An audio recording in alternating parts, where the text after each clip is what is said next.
TJ, what's been your experience? Did your family stick with you? Are you married or? Yeah, so my wife, my ex-wife, she did not stay.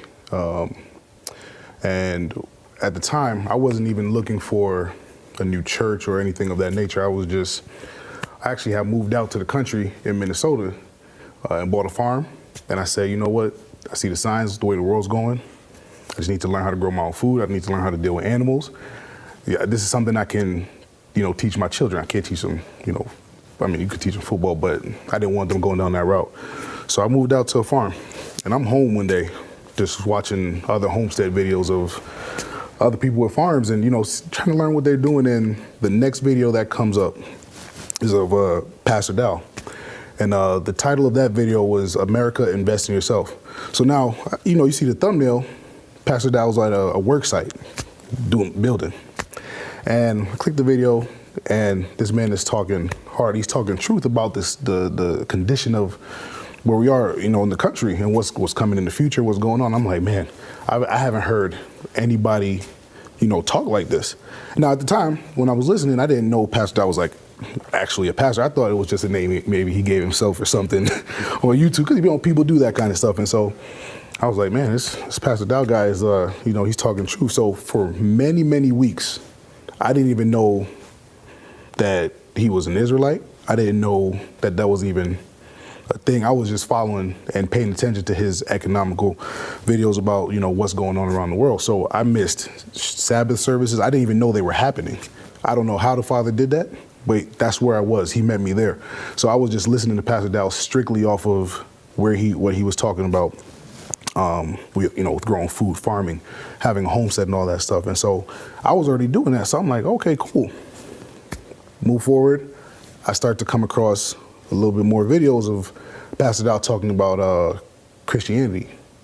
Now, at the time, I'm still in Christianity, and I'm kind of hit a plateau to where I'm like, okay, my pastor's going to preach seasonal messages, meaning when it's Christmas time, it's going to be a certain message. When it's marriage time, it's going to be this message. I started to actually sit in services and be able to finish his next line. That's where I was. And so I kind of hit a plateau, and I'm like, if this is the height of what the Messiah, Jesus, is talking about, or the Father's talking about, I mean, I was paying my tithe faithfully. I was doing everything that Christianity says that we should do. So it got to the point I'm like, man, if this is it, then, I guess I made it to the top of Christianity. I don't know. And so I started watching Pastor Dow's videos about Christianity versus Israelites. And what Pastor Dow does, which a lot of preachers, if any, what they don't do is say, hey, go see if what I'm saying is so. Meaning, these are the verses. This is a chapter, this is a verse. Go read it for yourself and see if what I just said to you is in that book. And so Pastor Dow did that. And I'm following him. I'm like, oh, my goodness. This is right here. So now I kind of start, going into, keeping the Sabbath. And I'm having this conversation with my wife at the time, and she's like, okay, we'll do this. And I didn't know how to keep the Sabbath. I just figured, okay, we're not going to do anything on the farm, on Saturdays. And that's where we started. We started doing that. It gets a little bit, heavier on me to I think I need to maybe call the ministry and maybe go see what these people are about, because you read stuff and you see, false accusations and stuff, and you're like, okay, I'm smarter than that. People say all kind of stuff on the internet. The best thing to do is to go see for yourself. So I call the ministry, get in touch with Pastor Dow, and he directs me to Elder Kabir, who was Brother Kabir at the time, directs me to him. So I'm 4 hours away. He's in Green Bay. I'm in Minnesota. I told my wife, I said, hey, I think you should come, because if they are doing any wickedness, if women are being abused, if children are being abused, I'll be able to see it. You'll be able to see it. We could separate. I had a whole plan. This is what we should do to see if what was being said about this ministry on the internet is true. My wife couldn't come to herself to be able to follow me and go. Had another man convince her to not follow me, who was actually my counselor, Christian counselor at the time, and said that, hey, you don't need to follow him because it's going to show him that you're in agreement with him, which just my wife, she should be in agreement with me. So she took his word, listened to him. I ended up going to Green Bay by myself. I get there, and I walk into Elder's home where the community is, a whole bunch of people, white, black, Spanish, just like what you guys seen on the video. And I'm like, okay. And I've never felt a peace like that, ever. And now I'm sitting there, because I didn't know who Elder Kabir was. I didn't know KGB. I literally didn't know his man until I spoke to him on the phone and looked him up. I'm like, oh, this guy's big time. So I go to his home, I feel the peace, and this man gets a basin of water, sits me down, and he washes my feet. It's one of our customs. You sit down, you go to somebody's home, they wash your feet, you welcome them to the home. This man washed my feet, and I'm just like, what is going on? And now I'm seeing the sisters, how they're moving in peace. And I'm like, I can't find one sign of children being abused, women being abused in any way, shape, fashion, or form. And I'm looking hard, can't find it.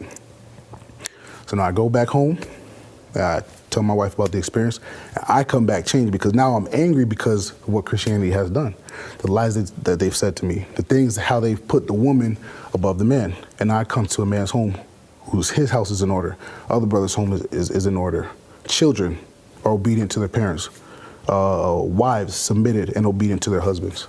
And I'm seeing this, I'm like, this ain't how it is where I'm coming from. And so I'm like, I was blown away.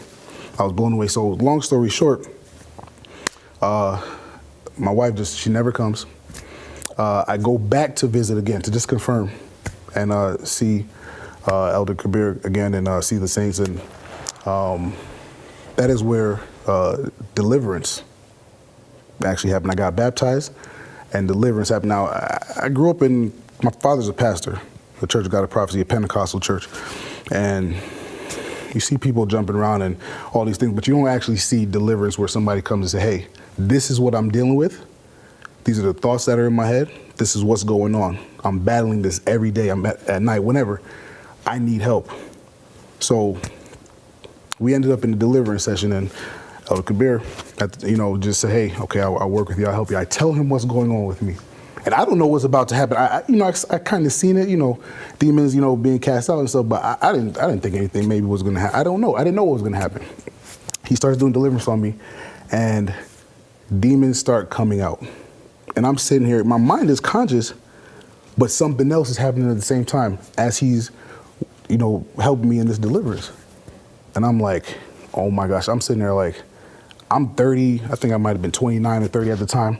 I'm like, you telling me all my life, whatever that was that just came out has been living in there.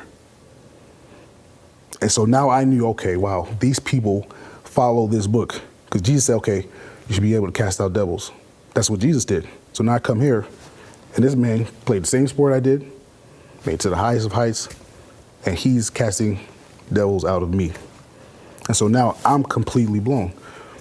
So now I go back, trying to call my wife, trying to do everything.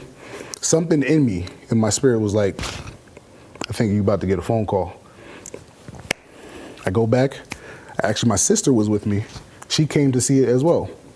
And I'm driving back to Minnesota. I get a phone call from the police. I've done nothing at this time but just do my due diligence to check out Straitway. They're trying to find out where I'm at, what's going on. The whole time my wife already had put in some kind of order of protection. I never abused her. I have YouTube videos of her with my children on the farm, learning how to farm. There's nobody who can ever say I abused this woman or anything of that nature. But now I all of a sudden have an order for protection. I can't go back to my own 25-acre farm where I was just there.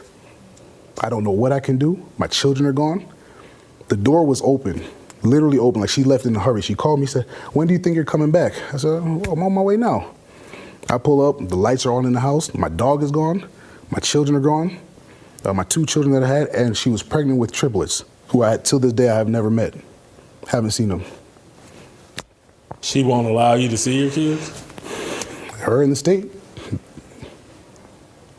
Because you're involved with Straitway? Because I just wanted to learn about the Sabbath.